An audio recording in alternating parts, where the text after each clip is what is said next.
Aprenem més sobre els articles. Què són els articles? Són paraules que acompanyen els noms. Anem a treballar els articles determinants.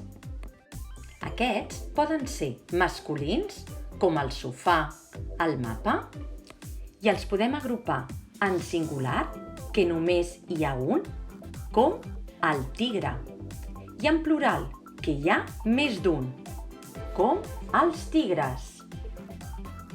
L'article ha de concordar amb el nombre.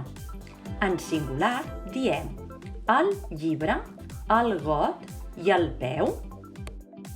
I en plural diem els llibres, els gots i els peus. Fixeu-vos amb la S al final. Això vol dir que hi ha més d'un. Els articles determinants també poden ser femenins, com la bicicleta o la pilota.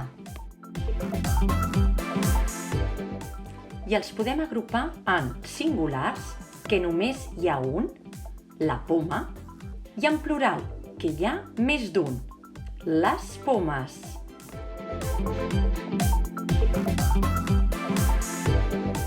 La és l'article femení i singular.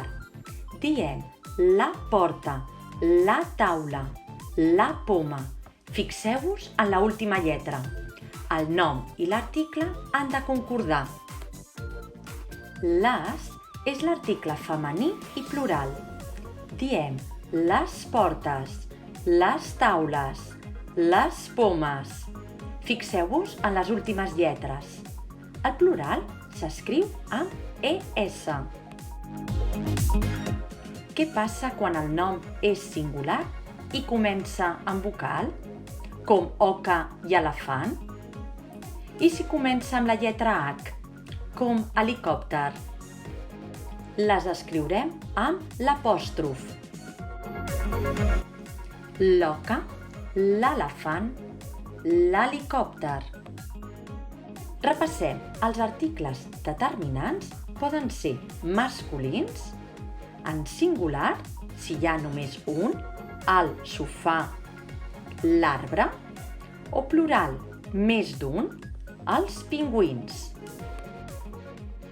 I en femení, en singular, quan només hi ha un, la casa,